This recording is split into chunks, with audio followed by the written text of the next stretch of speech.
Hello दोस्तों। तो जैसा कि बहुत ज़्यादा न्यूज़ में रहा है जो आपका कोज़ीकोड क्रैश है, बहुत सारे लोग हैं जो इस क्रैश को सर्वाइव नहीं कर पाए। तो हम एक बहुत ही टिपिकल चीज़ यहाँ पे पढ़ने की कोशिश करेंगे that what was the crash all about, basically वहाँ पे हुआ क्या, and we'll not get into technicalities की किसकी गलती थी, व्हाट एक्चुअली हैपेंड। आप ये देखोगे कि ये पर्टिकुलर चीज़ एक बहुत ही बड़ा क्वेश्चन उठाता है आपकी कंट्री के सिविल एविएशन के इंफ्रास्ट्रक्चर पे कि क्या इंफ्रास्ट्रक्चर बिल्कुल सही है, क्या इंफ्रास्ट्रक्चर को ऐसे ही रखा जाना चाहिए था, क्या इससे रिलेटेड कोई रिकमेंडेशंस थी, इन चीज़ों पे हम बात करेंगे। तो बहुत सिंपल सा एजेंडा है मेरा इस लेक्चर में। एक तो I will discuss the whole issue and plus in the end I want to discuss कि इस पर्टिकुलर न्यूज़ को आप यूपीएससी के पर्सपेक्टिव से किस तरह से एनालाइज कर सकते हो। अगर आपको लगता है कि आपने पूरी न्यूज़ का एनालिसिस ऑलरेडी कर लिया है तो आप लेक्चर के एंड में चले जाइए और वहाँ पर आप देखिए कि किस तरह से हम इसे यूज़ करेंगे। ठीक है, दो सोर्सेज हैं मेरे यहाँ पे, इंडियन एक्सप्रेस एंड हिंदू। इंडियन एक्सप्रेस में बहुत ही अच्छी पिक्चर्स थी to depict the whole thing and Hindu में बहुत ही अच्छा आर्टिकल था। उससे बाहर जाने की आपको जरूरत नहीं है। सी, आपका आंसर मैक्सिमम 250 शब्दों का होना चाहिए and everything was covered by Hindu. ठीक है, तो I will discuss the whole thing. अगर आप टेबल टॉप एयरपोर्ट्स देखो ना तो कुछ इस तरह से होते हैं। ठीक है, पहाड़ी से या कुछ एलिवेटेड से स्ट्रक्चर्स होते हैं, इनको यहाँ से चॉप ऑफ कर दिया जाता है, काट दिया जाता है, इनको कर दिया जाता है फ्लैट। अब इन फ्लैट रीजन्स में आपको ऐसा रनवे बना दिया जाता है, runway for the airplanes to land. अब आप देख रहे हो, इमेजिन करो यहाँ पे आपका एयरपोर्ट है एंड हर तरफ आपके ढलान या फिर स्टीप स्लोप या फिर खाई जैसे स्ट्रक्चर्स हैं। तो आप देख रहे हो कितने रिस्की है to land on these airports. जितना risky is to land on this airport, उतना ही जितना इंपॉर्टेंट है इसका इंफ्रा बेटर करना, क्योंकि आपको पता है यहाँ पे रिस्क है तो आप यहाँ पे इंफ्रा ऑलरेडी बिल्डअप करोगे। लेकिन जितनी इंफ्रा की इंपॉर्टेंस है उतनी ही इंपॉर्टेंट पायलट की तरफ से लैंडिंग की भी है। That it has to be really precise. तो आप देख रहे हो कि पूरे प्रोसेस में ना 100% कभी इंफ्रा की गलती होगी ना 100% पायलट की, बिकॉज इट्स अ प्लेस जहाँ पे ऐसी दिक्कतें होने की प्रोबेबिलिटी हमेशा ही बनी रहेगी। तो जितना इंपॉर्टेंट है इंफ्रा को बेटर करना, उतना ही इंपॉर्टेंट है एक्सपर्ट पायलट्स को भी यहाँ पर भेजना। ठीक है जी, याद रहेगा। अब अगर आप देखो व्हाट हैपेंड हियर इज, अगर आप सिंपल सी चीज़ समझो कि जो पायलट्स हैं या जो प्लेन्स हैं एकदम से लैंड करते ही नहीं रुक जाते। प्लेन सबसे पहले जैसे ही ज़मीन को टच करते हैं they have to move to a certain distance and then they stop. ठीक है, अब इमेजिन करो ये जो पार्ट चलने का है, यहाँ पे अगर कुछ गलती हो जाती है तो क्रैशेस होते हैं। अब इस समय यहाँ पे क्या हो रहा है, बहुत ज़्यादा हैवी रेन्स है तो ऑब्वियसली हवा में मॉइस्चर है, उसी तरह लैंड में भी बहुत ज़्यादा मॉइस्चर है, प्लस हवा की डायरेक्शन भी ना कुछ इस तरह से है। Let's say that this was a plane going on, तो हवा भी कुछ उसे पीछे से आके आगे की तरफ ढकेल रही होती है, राइट। तो इन सब कंडीशंस की वजह से भी काफ़ी मुश्किल हो जाता है कि ये जो प्लेन्स हैं ये एब्सोल्युटली सही प्रिसिशन से नीचे आए। तो आई एम नॉट सेइंग कि this was the exact reason, अभी तक प्रिलिमिनरी बातें हैं कि this could have been the reason, but eventually there will be a final report. ना final report could be more about blame game कि exactly किसकी गलती थी, लेकिन we don't have to get into it. हमारा एजेंडा है कि infra के पर्सपेक्टिव से हम इस न्यूज़ को एनालाइज करें। तो what happened, the plane was supposed to stop here but it did not stop और आगे जाके यहाँ पे क्रैश हो गया। ठीक है, तो हम इंफ्रा के पर्सपेक्टिव से बात करते हैं that what is actually happening. क्या पहले ऐसे कोई इंसिडेंट्स हुए हैं, क्या कोई रिकमेंडेशंस थी, क्या कोई इंटरनेशनल रिकमेंडेशंस हैं इन चीज़ों को लेके, ऑल दिस। ठीक है, तो टेबल टॉप रनवेज क्या होते हैं, ऐसे रनवेज जो कि by chopping off the top of the hill बनते हैं ना, टॉप ऑफ द हिल को आपने चॉप कर दिया, काट दिया, उससे ये रनवेज बनते हैं। अब काफ़ी इंपॉर्टेंट है प्रिसिजन यहाँ पे लैंडिंग के लिए, there is no room for errors. जहाँ एरर हुआ सच क्रैशेस हैपन। ठीक है, अगर आप देखो कि सिर्फ कोज़ीकोड नहीं है जहाँ पे इस तरह के एयरपोर्ट्स हैं, और भी जगह ऐसे एयरपोर्ट्स हैं, for example Kullu, Shimla, Lengpui, Mangalore as well. अब ध्यान देना यहाँ पे, सी जितना इम्पोर्टेंट ये है कि कितना रिस्की है इन एयरपोर्ट्स को मैनेज करना, उतना ही इंपॉर्टेंट ये भी चीज़ तो आपको देखनी ज़रूरी है कि कहीं ना कहीं जो पहाड़ी रीजन से आप उन्हें कैसे कनेक्ट करोगे इफ़ नॉट सच थिंग्स, है ना। तो अल्टीमेटली क्या है कि इस तरह के एयरपोर्ट से उन जगहों को भी, उन रिमोट रीजन्स को भी कनेक्ट किया जा चुका है जिन्हें कि पहले शायद आप कनेक्ट नहीं कर सकते थे। इतना अच्छा इंफ्रा बनाया गया है कि कहीं ना कहीं वो जो पहाड़ हैं जहाँ पे द लॉट ऑफ पीपल, ऐसी हिल टॉप्स हैं, उनको भी आज कनेक्ट कर दिया गया है। द ओनली रीज़न शायद ये इंसिडेंट्स हो रहे हैं कि there could be some flaws in infra और there could be some sort of human error in the assessment. तो कभी भी आप जब ऐसे इश्यूज़ को एनालाइज करोगे, हमें सिर्फ ये नहीं देखना है कि इंफ्रा में कमियां कितनी, हमें इस बात को भी अप्रिशिएट करना पड़ेगा अपने आंसर्स में कि ऐसे अनकनेक्टेड रीजन्स को भी, ऐसे डिफिकल्ट टेरेन वाले रीजन्स को भी आज कनेक्ट कर दिया गया है। तो ये दोनों ही पॉइंट्स आपके लिए इंपॉर्टेंट है। अब अगर आप आगे आओ तो क्या टेबल टॉप एयरपोर्ट एक टेक्निकल टर्म है? तो आप ध्यान दीजिएगा, टेक्निकल टर्म है ही नहीं, ठीक है। किसी भी इंटरनेशनल सिविल एविएशन ऑर्गेनाइजेशन के डॉक्यूमेंट में, टेक्निकल डॉक्यूमेंट में इसको एज ए टेक्निकल टर्म नहीं माना गया है, इसको भी आम एयरपोर्ट ही माना गया है। लेकिन इसको स्पेसिफिक इंपॉर्टेंस कहाँ दी गई है कि ऐसे एयरपोर्ट्स जहाँ पे टेबल टॉप रीजन्स होते हैं उनको सेफ्टी मेजर्स बहुत ज़्यादा होने चाहिए। तो ये चीज़ बहुत इंपॉर्टेंट है कि टेक्निकली डिफाइंड नहीं है, लेकिन इनको रेफर किया गया है जब आपको सेफ्टी मेजर्स की बात की गई है इन जगहों पे, ठीक है जी, याद रहेगा। तो अगर प्री में आपको ऐसा कोई क्वेश्चन आ जाता है कि is there a definite term, आप कहोगे no there is no definite term. अच्छा, अब क्या इनमें पहली बार अटेंशन अभी आई है, पहला एक्सीडेंट है नहीं, बेंगलुरु में भी there was an accident in 2010, ठीक है। और तब डिटेल एक रिपोर्ट दी गई थी, अगर आप देखोगे कि इसके बाद कुछ रिकमेंडेशंस दी गई थी। उस समय जो formal vice chief of air staff थे, राइट, उन्होंने एक सेट ऑफ रिकमेंडेशंस दिया था, 191 पेजेस का एक रिकमेंडेशन डॉक्यूमेंट था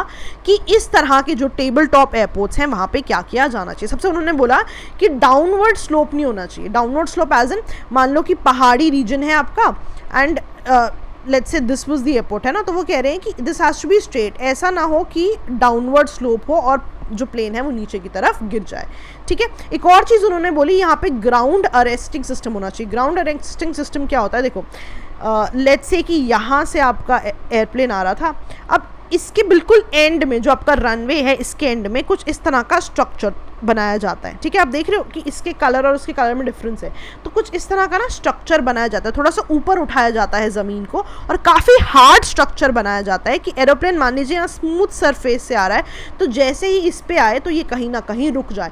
इतने स्ट्रेंथन होते हैं ये सरफेसेस कि कभी कभी एयरप्लेन्स जो हैं इनमें टूट जाते हैं लेकिन आगे की तरफ नहीं जाते। अब केरला एयरपोर्ट में बहुत ही सिक्योर स्ट्रक्चर्स नहीं है ये, तो इन स्ट्रक्चर्स को क्या बोलते हैं, ग्राउंड अरेस्टिंग सिस्टम्स। कि आपका रनवे ये है, एंड में ऐसे स्ट्रक्चर्स बनाए जाते हैं टिपिकल मटेरियल से, डिपेंड्स ऑन द एयरपोर्ट कि किस तरह का मटेरियल यूज़ किया जाए कि जो एक सिंपल एयरप्लेन यहाँ से आ रहा है यहाँ पे आके कहीं ना कहीं रुक जाए, थोड़ी सी ज़मीन को उठा लिया जाता है, स्लैब्स बना दी जाती हैं, ठीक है। तो इनको ग्राउंड अरेस्टिंग सिस्टम्स कहते हैं, राइट। आप देख रहे हो कि देयर वाज सिस्टम जहाँ पे ये चीज़ टूट जाती है लेकिन they are made of such strong material कि यहीं पे रुक जाते हैं ये एयरप्लेन्स। तो दिस इज़ वेरी इंपॉर्टेंट, ठीक है। अब रिकमेंडेशंस क्या थी, मैंने आपको बताया कि उन्होंने रिकमेंडेशंस दी। उन्होंने रिकमेंडेशंस दो तो मैंने आपको बता दी कि उन्होंने बोला डाउनवर्ड स्लोप नहीं होना चाहिए, ठीक है, अरेस्ट सिस्टम्स होने चाहिए।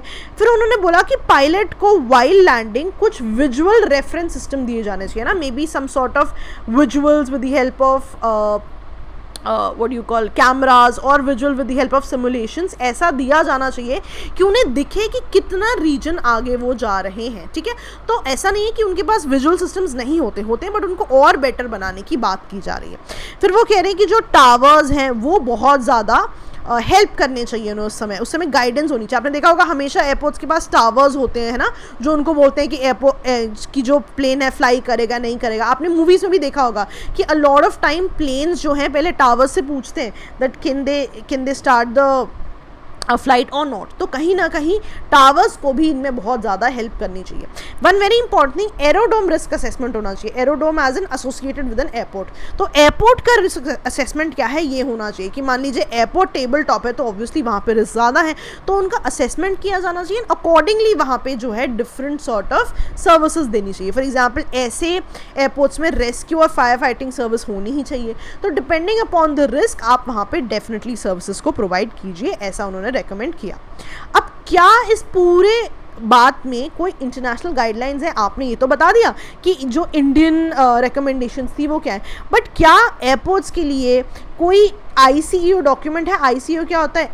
इंटरनेशनल सिविल एविएशन ऑर्गेनाइजेशन, ये यूएन की अपनी स्पेशलाइज्ड एजेंसी है फॉर सिविल एविएशन, ठीक है। तो there is a particular document on operations की एयरपोर्ट पे ऑपरेशंस कैसे होंगे। तो आप देख रहे हो आपके पास इंडियन वर्जन ऑफ डॉक्यूमेंट्स भी है और आपके पास इंटरनेशनल गाइडलाइंस भी हैं, ठीक है। तो सारा का सारा इस पर्टिकुलर गाइडलाइंस में दिया हुआ है कि एरोड्रोम इंफ्रास्ट्रक्चर सही होना चाहिए। एरोड्रोम इंफ्रास्ट्रक्चर क्या होता है कि एयरपोर्ट्स पे किस तरह का इंफ्रास्ट्रक्चर होना चाहिए, ग्राउंड हैंडलिंग कैसे हो, जो सर्विसेज दे रहे हो वो कैसे होनी चाहिए, कैपेबिलिटीज़ क्या होनी चाहिए किसी पर्टिकुलर एयरपोर्ट की, या किस तरह के एयरपोर्ट्स एरोप्लेन जो हैं किसी तरह की जगह लैंड करें, इनकी भी ये बात कर रहे हैं। तो कभी भी आप अपने आंसर्स में कोट करोगे ना, तो मान लीजिए सिविल एविएशन के इंफ्रा पे कोई क्वेश्चन आ जाए तो आप डेफिनेटली लिखिए कि इंटरनेशनल गाइडलाइंस भी इंडिया कहीं ना कहीं फॉलो करने की कोशिश करता है, ठीक है। तो दैट इज़ वाई मैंने मेंशन किया है कि सिर्फ इंडियन रिकमेंडेशंस नहीं है पर इंटरनेशनल गाइडलाइंस भी हैं, और क्योंकि ये यूएन की ऑर्गेनाइजेशन है जो ICAO है, इसलिए और ज़्यादा रेलेवेंस हो जाती है इनकी, ठीक है। अब अभी तक क्या इस एयरपोर्ट पे कोई अपग्रेड हुआ है? मान लीजिए कि शुरू में आपने टेबल टॉप बना दिया और आप कह रहे हैं कि आज एक वहाँ पे एक्सीडेंट हो गया, पहले भी एक्सीडेंट हुआ है मैंगलोर में, ऐसा तो नहीं हुआ कि नहीं हुआ है, ठीक है। तो उसके बाद क्या कोई अपग्रेड नहीं हुए? डेफिनेटली अपग्रेड हुए हैं, ठीक है। यहाँ पे कांस्टेंट एक्सरसाइजेस चलती हैं कि किस तरह से उस पर्टिकुलर एयरपोर्ट को बेटर किया जाए, राइट। रनवे को दोबारा से रिकार्पेट किया जाता है कि कैसे जो आपके अरेस्टर सिस्टम्स है, जो मैंने कहा था ना एंड में सिस्टम्स बने हुए, उनको बेटर किया जाए, रनवे पे लैंडिंग्स बेटर की जाए। इसका मतलब क्या है, बहुत समझ रहे हो, आपकी सरकार भी कोशिश कर रही है कि वहाँ पे एक्सीडेंट्स ना हो, लेकिन कहीं ना कहीं कभी ना कभी ड्यू टू सर्टन इश्यूज ऐसे एक्सीडेंट्स अवॉइड नहीं किए जा सकते। तो कभी भी आंसर में आप ये नहीं लिखोगे अरे पूरा इंफ्रा ही गलत था, नहीं, आप हमेशा लिखोगे कि सरकार, आप देख रहे हो सरकार कॉन्स्टेंटली एफर्ट्स कर रही है, सरकार ने कुछ रिकमेंडेशंस पे भी काम किया है, लेकिन the issue couldn't be avoided. अब अगर आप देखो कि क्या सेफ्टी मेजर्स लगाए जा सकते हैं, अब मैंने आपको बताया था अरेस्टर्स होते हैं, अरेस्टर्स में ध्यान रखना ये इंजीनियर किए जाते हैं specifically for the airport. So Kozhikode airport can have a different arrester and different airports can have different arresters depending upon उन्हें किस चीज़ की ज़रूरत है, डिपेंडिंग अपॉन किस तरह की रेनफॉल है वहाँ, किस तरह के विंड सिस्टम्स हैं, ठीक है। तो this is what I was talking about arresters, मैंने आपको कैजुअली दिखाए थे। अब अगर आप देखो कि role of air traffic control क्या है, भाई अब देखो दो इश्यूज आ सकते हैं ना, कि आप ये कह सकते हो जब वो लैंड कर रहे थे, मेरे दिमाग में पता है क्या क्वेश्चन आना चाहिए कि टावर्स हैं वहाँ पे, जब वो लैंड कर रहे थे तो टावर्स में जो एयर ट्रैफिक कंट्रोल था उन्होंने मना क्यों नहीं किया लैंड करने से, है ना। पर यहाँ पे एक कैच है, जो ये एयर ट्रैफिक कंट्रोल है इनका सिंपल सा जुरिस्डिक्शन है, डिफाइंड है कि अगर वेदर कंडीशंस है ना, रेन विंड विजिबिलिटी सही है, राइट, एक मिनिमम सा क्राइटेरिया है कि अगर XYZ, मान लीजिए कि एक मिनिमम क्राइटेरिया है हर चीज़ का, एक मैक्सिमम क्राइटेरिया है, तो अगर विजिबिलिटी रेन विंड्स एक मिनिमम क्राइटेरिया को फॉलो करती हैं तो फिर ATC रोक नहीं सकती पायलट को, ATC बोलेगी हाँ जी आप लैंड करो। ओनली जब ये मिनिमम क्राइटेरिया नहीं है और इतनी ज़्यादा रेंज है कि पायलट लैंड ही नहीं कर सकता, तभी ATC उन्हें रोक सकती है। तो इनको अपनी जुरिस्डिक्शन में रहना बहुत ज़्यादा ज़रूरी है। तो because there was normal visibility, normal range, normal range, तो इसीलिए देयर वाज नो पॉइंट कि ATC जो है यहाँ पे जो है पायलट को रोके। रादर अब ये पायलट, जब ATC ने एक बार हाँ कर दिया तो पायलट को एब्सोल्युटली अवेयर होना चाहिए कि उनकी लैंडिंग जो है वो प्रिसाइज हो और बहुत ज़्यादा सेफ हो। This is what air traffic control says. तो आप देख रहे हो 100% जुरिस्डिक्शन एयर ट्रैफिक कंट्रोल की भी नहीं है। अब पायलट क्या कह रहे हैं, पायलट कह रहे हैं भाई सबसे पहले तो ना हमें कोई specific training table top runways के लिए दी नहीं जाती, ठीक है। बस ये चीज़ होती है कि जो भी जब हम ट्रेनिंग करते हैं तो देयर आर सर्टन सिमुलेटर्स क्या होता है, वीडियो गेम्स की तरह है ना, समथिंग लाइक दैट, कि वीडियो ट्रेनिंग्स आप उसमें just like you play video game, उसी तरह से आपका एक सिमुलेटर होता है जहाँ पे पूरी कंडीशन सिमुलेट करके आप लैंडिंग करते हो। तो वो कह रहे हैं हाँ हमें सिमुलेटर्स में टेबल टॉप रनवेज के लिए आप कितनी प्रिसीजन लैंडिंग कर सकते हो, कितना प्रिसाइज और टेक्निक वाइज लैंडिंग कर सकते हो, ये बताते हैं। अलग से हमारी कोई ट्रेनिंग नहीं है, राइट। एंड इसमें एक बहुत सी चीज़ है कि अगर पायलट को लगता है कि अनस्टेबल होगी लैंडिंग या प्रिसाइज नहीं है, then they can stop and they can still be in there. कई बार अगर आप एयरप्लेन में गए तो आपने देखा होगा हमेशा ही लैंडिंग टाइम पे नहीं होती। कई बार क्या होता है कि एयरपोर्ट खाली नहीं है या पायलट को लग रहा है कि हवाएं बहुत ज़्यादा हैं, तो वो कई देर तक आपको हवा में ही घुमाते रहते हैं and they wait until the conditions are at their best. तो पायलट की सिंपल सी बात है कि 100% ट्रेनिंग तो उनकी भी नहीं है, there is no real time training, there only simulator trainings. ठीक है, तो ये चीज़ भी समझनी उतनी ही ज़्यादा ज़रूरी है। ठीक है, अब सिविल एविएशन करे क्या? बहुत सिंपल सी बात है, एटीसी वाले कह रहे हैं भाई हम तो अपनी जुरिसडिक्शन से काम करें, पायलट कह रहे हैं हमारे पास ट्रेनिंग नहीं है। तो अल्टीमेटली आप देख रहे हो इशू कहाँ है कि इंफ्रा को 100% बढ़ाना ज़रूरी है। जितना इंफ्रा सिविल एविएशन का बढ़ाना ज़रूरी है, also infra in terms of humans भी बेटर करना ज़रूरी है कि उनकी ट्रेनिंग को और ज़्यादा स्ट्रेंथन किया जाए। तो आप देख रहे हो कि infra not only in terms of the airports but also in terms of your human capital भी ज़रूरी है। ठीक है, तो ऐसी चीज़ों को आप एग्जाम में कोट कर सकते हो। अब सिविल एविएशन क्या करे? सिविल एविएशन का सिंपल सा काम है कि ना, हमेशा हमारे कंट्री का कल्चर क्या है कि कभी भी कोई एक्सीडेंट होता है तो हम ये देखते हैं कि स्टैंडर्ड्स क्या थे, आप स्टैंडर्ड से कितना डिविएट हुए। ठीक है, सिंपल सी बात देखते हैं। तो वो कह रहे हैं कि हमें ना इस कल्चर से हटना है कि आपने देखा कि सेट स्टैंडर्ड क्या थे और उससे क्यों हटा गया। वो कह रहे हैं कि जितना इम्पोर्टेंट इन स्टैंडर्ड्स को स्टडी करना है उतना ही इम्पोर्टेंट है कि इन चीज़ों को आगे इम्प्लीमेंट भी किया जाए। वो कह रहे हैं एक बार आपने डेफिशिएंसी पता कर ली, अब मेक श्योर कि ये सारे डेफिशिएंसी जो सारे स्टैंडर्ड्स हैं ये एनफोर्स किए जाएं। ठीक है, एंड एनफोर्स के साथ साथ बहुत ज़रूरी है कि जो ये लैंडिंग एक्सीडेंट ट्रेनिंग है पायलट्स की, ये भी सही से की जाए। ऑल्सो बहुत ही इम्पॉर्टेंट है कि जो भी वहाँ पे आपने चेंजेस किए हैं उनको ट्रांसपेरेंट रखा जाए, सारे चेंजेस सेफ्टी ओरिएंटेड हो। और अगर आपको लग रहा है कि लैंडिंग किसी पर्टिकुलर सीज़न में हमेशा ही इशू करती है तो उस पर्टिकुलर सीज़न में उस पर्टिकुलर रनवे पे आप डेफिनेटली लैंडिंग को बैन करा दीजिए। फॉर एग्जांपल ये जहाँ पे अभी रनवे नंबर 10 पे हुआ है तो वो कह रहे हैं रनवे 10 पे हमेशा ही लैंडिंग की दिक्कत आती है, तो मॉनसून में आप स्ट्रिक्ट इंस्ट्रक्शन दे दीजिए कि वो वहाँ पे लैंडिंग ना की जाए। बट होता क्या है कि हम अपने कमर्शियल इंटरेस्ट को देखते हैं ना, कोई भी एयरप्लेन ये सोचेगी कि वाई शुड आई बैन, इतना तो मुझे जितना फेयर से फ़ायदा हो सकता तो मुझे हो नहीं रहा। तो कहीं ना कहीं कमर्शियल इंटरेस्ट को दूर रख के और सेफ्टी फर्स्ट करना बहुत ज़्यादा ज़रूरी है। ठीक है, तो ये चीज़ें ध्यान रहेंगी, आपको पूरा इशू आपको समझ में आया।